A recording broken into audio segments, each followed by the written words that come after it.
I actually saw them for the first time in a club. I went to a club in London one night, and they were there on the floor. They wasn't even on the stage. I think it was when Vince Clarke was still with them, and I just had some sort of success with electronic music, and so I listened to the set, having never heard them before, and I really loved it. I think it was great. It had like a poppier element that I'd always wanted to have. I've always wanted. I made one album that I'd been trying to do, and I never really got it. I've never really been very good at pop music. My stuff always tended to be a little bit more sort of heavy, not heavy, doomy, miserable. Some people might say, and I saw this band working with electronic music, working with much the same gear that I was using, and yet had a much brighter sort of friendlier kind of appeal, and I thought it was really cool, and went back to Beggar's Banquet and said, you should really sign this lot because I think it's great, and then I found out that Mute had already shown interest in them, and they were off, you know. But the very first time I heard them, I was a fan.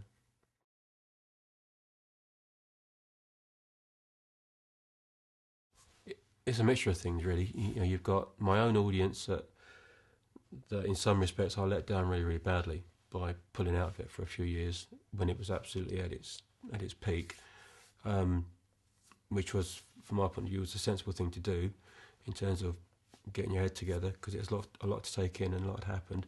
But to make such a big announcement and fuss about it was probably a really stupid thing to do, and that killed me for a long time, really, really badly.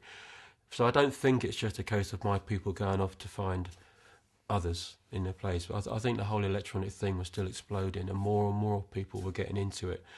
And the more people got into it, the more they began to specialise in one of the particular kind of electronic music.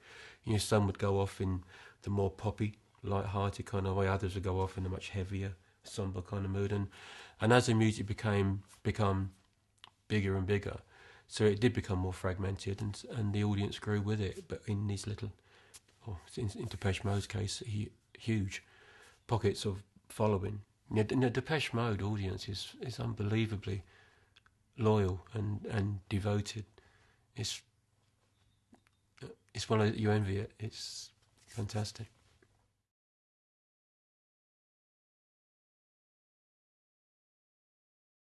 Well, I think there's a bit of both really.